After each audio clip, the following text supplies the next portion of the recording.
We are making a smart city but at what cost. Indore जो कि हमारे India का सबसे स्वच्छ शहर माना जाता है, उस शहर से ये न्यूज़ आ रही है कि कंटैमिनेटेड वाटर के कंजम्पशन की वजह से 10 से ज़्यादा लोगों की जान गई और 1400 से ज़्यादा लोग सिक हो गए। बात ये बताई जा रही है कि भागीरथी जो लोकेलिटी है इंदौर में, उस लोकेलिटी में मिड दिसंबर से ही ये कंप्लेन किया जा रहा है कि वाटर कंटैमिनेशन है। जब लैबोरेटरी टेस्ट ने कंफर्म भी कर दिया कि वाटर में कंटैमिनेशन था बैक्टीरिया का। क्योंकि सीवेज की लीक की वजह से जो सीवेज लीक कर रहा था, वो मेन जो लीक गया वो भागीरथी जो लोकेलिटी थी वहाँ पे गया और वो पानी कंटैमिनेटेड हो गया। क्योंकि जो पब्लिक टॉयलेट का कंस्ट्रक्शन किया जा रहा था वो अनकंट्रोल वे में कंस्ट्रक्शन किया गया था, जिसकी सेफ्टी मेजर्स को बिना ध्यान में रखे बनाया गया था, जिससे कि जो फिकल कंटैमिनेशन था वो वाटर सप्लाई में चला गया और उस वाटर को कंजम्पशन करने की वजह से 10 से ज़्यादा लोगों की जान चली गई।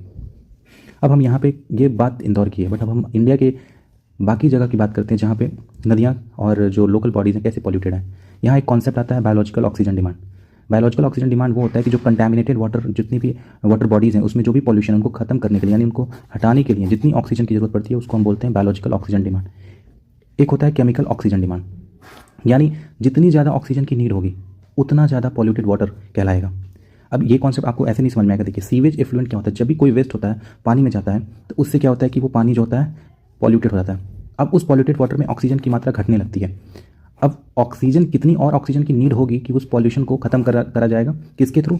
तो बैक्टीरिया के द्वारा। तो उस बैक्टीरिया को कितनी ऑक्सीजन की जरूरत पड़ेगी उस पर्टिकुलर वाटर बॉडीज़ को साफ करने के लिए, तो उसको मेजर किया जाता है बायोलॉजिकल ऑक्सीजन डिमांड की वजह से। और एक होता है केमिकल ऑक्सीजन डिमांड। दोनों में डिफरेंस इतना है कि केमिकल ऑक्सीजन डिमांड जो होता है वो आपका ज़्यादा सुपीरियर इसलिए होता है क्योंकि वो डिग्रेडेड एंड नॉन डिग्रेडेड दोनों कंटामिनेशन को वो डिजॉल्व करने की कैपेसिटी को दिखाता है। अब हम इंडिया में बात करते हैं।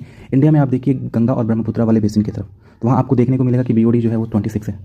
सुवर्ण रेखा बेसिन वहाँ बीओडी 99 तक है। साबरमती बेसिन में 63 है। तो ये हमारे पॉल्यूटेड वाटर को दिखा रहा है और ये रिपोर्ट है सेंट्रल वाटर कमीशन 2018 की। तो ऐसे पता चलता है कि हमारे यहाँ नदियों में कितनी कंटैमिनेशंस हैं, कितने पॉल्यूशंस हैं।